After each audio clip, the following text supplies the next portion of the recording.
the movie that we're watching today is a new Arsenio Hall and Eddie Murphy movie.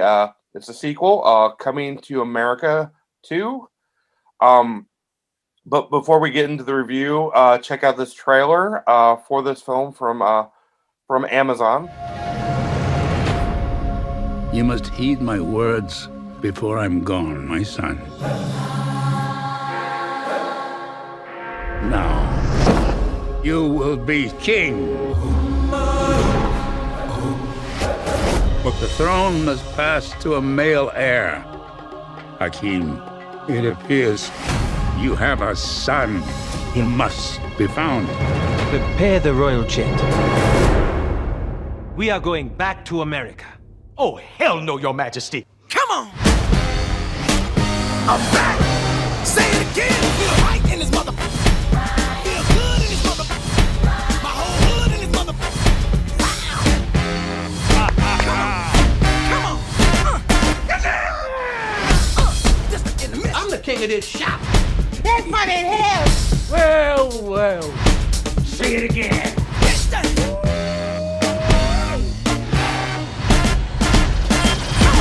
It is so good to see you. Well, I be damn. Look who done come up in here. Hey, it's Kunta Kinte and Ebola. Famine and Blood Diamond. Nelson Mandela and Winnie. Those hungry babies with the flies on the face. Hey, that's too much now. You stepped over the line. Now, we won't be talking that kind of shit about the hungry babies. You're going to have to get out of my chair. Politically incorrect. So what you doing back here, Hotel Rwanda? I'm back! Say it again! Feel right! Feel good! Bang! Well, if you can fill us in here, Chris, on what this movie is essentially about, and then we'll just dive right into the review here. That sounds great, Andy. So before I say anything, I do want to say this. Then, it's very difficult to make a movie. And props to anyone, whether it's bad, good, different. I always want to give props to the effort. And I know that there was effort made here. That said, I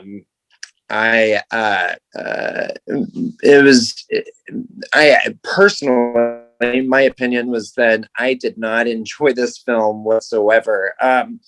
It is, like you said, a sequel to Coming to America. It's coming to the number 2 America. And I love the message that they were trying to send. It's certainly 2021, trying to give props to women in our society and women's rights. You've got Eddie Murphy's character trying to battle the tradition versus today's standards with allowing women to rule. Without giving too much away, he finds a son that he didn't realize that he had.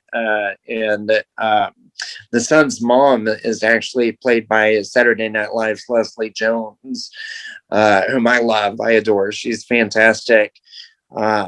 And so he brings his son that he didn't know he had to their homeworld, the homeland, and in order for his son to be able to be the next heir, the prince, if you will.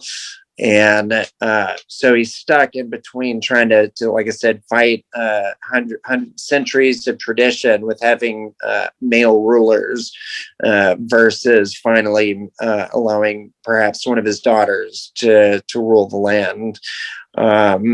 So that's the message there that was sent. And I feel like that was the only good part of the film. Yeah, I would agree with you on that. I mean, I'm a big fan of the original 1988 movie. I've watched that hundreds of times. It's funny every single time. I mean, you have early cameos in that movie from guys like Samuel L. Jackson, who is who tries to rob the fast food restaurant where Eddie Murphy and Arsenio Hall work when they come to Queens. McDowell's, which is a playoff McDonald's, which, you know, McDonald's was actually in on the joke during the original movie, and that made it even more funnier. And just the little subtlety of humor they had in the original. And with this movie, you know, not so much. The jokes felt really labored. They felt like Very contrived. they had to pander to their audience. And also, in a lot of senses, it felt like the movie was a rehash of, you know, the much better original movie in itself. And, you know, that definitely, because that definitely took away from what they were trying to do. There were several scenes that were basically mere copies of what took place in the original movie. And, you know, it was just, overall, I think it was just very disappointing. Then you have to ask the question, why? Why rehash it? Why do a sequel if you're and here's the funniest thing. I think the funniest moment in the film, there was one line where they it was very tongue-in-cheek, where they actually make reference to the fact that they asked the question, why do sequels in this film? Wow. And it's almost like they knew it was going to end up being a bomb. But I don't know, Andy. You're exactly correct. Though all the humor was extremely forced and contrived.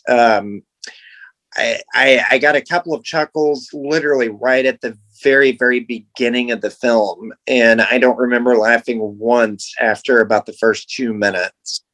Well, I would hate to see how much they spent on this movie. I read yesterday that the scenes for the palace were actually filmed in the rapper Rick Ross's house in Atlanta.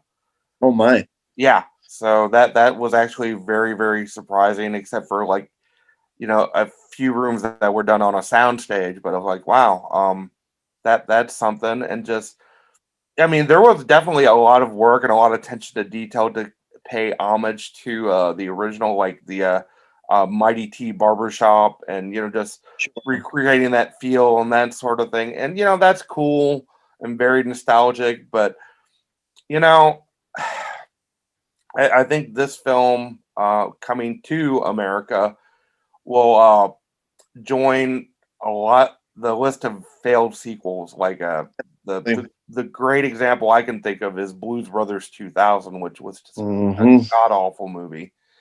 And the original was just so much better, so much more charisma, and just, it was just a much better movie. And like with the original coming to America, it was so much better. And the America was just kind of a footnote in the title. I mean, they had a couple of scenes in it. I mean, America was the whole coming to America was just kind of maybe 15, 20 minutes at the most in the movie. Yeah. Yeah, I was thinking the exact same thing. I thought, where's the whole, you know, fish out of water element? Then you know, you've got the trope fish out of water, and there was none of that in this film, with the exception of maybe you know, his son being in a foreign land. Yeah. But again, it all fell flat. Every single attempt just fell short in this film. So, like, props to everybody for making a film. I'm sure that there are going to be people out there who absolutely love this film, and that's great. That's the whole point of making films. But for me, I'm not one of them. No, and I was, and to that point where you said the whole fish out of water thing, that is what really made the first one really funny in a sense. I mean, you had these awkward moments where Eddie Murphy's character, Prince Akeem, didn't really know about American culture, or he was just this awkward guy trying to find his way in a place he was very unfamiliar with. And, you know, they tried to do some of that here, but it really didn't work. Well, it's come to a point in our review to give a rating for this movie. So Chris, on a scale of 1 to 10, what do you give Coming to America here? I would give this film a 2. Yeah, I'm kind of in agreement with you. I would give it a 2 as well. With sequels, they're always difficult to do, but the rule of thumb to me is if a movie's, 20 to 30 to even 40 years old removed from the original film, then it might not be a great idea to do a sequel many years later. I completely agree. Personally, I just see it as a cash grab on fans and just not really beneficial to anybody. Yep. Well, that is gonna do it for today's edition of the Critics Corner. So if you have any thoughts, questions, suggestions, movies that you'd like us to review, please shoot us an email, leave a message on Facebook, or make a comment on Facebook as well. So that is going to do it for this edition of the Critics Corner. So you guys have a great weekend, and we will see you next time here in the corner. Take care. Thanks, Andy. I enjoyed it.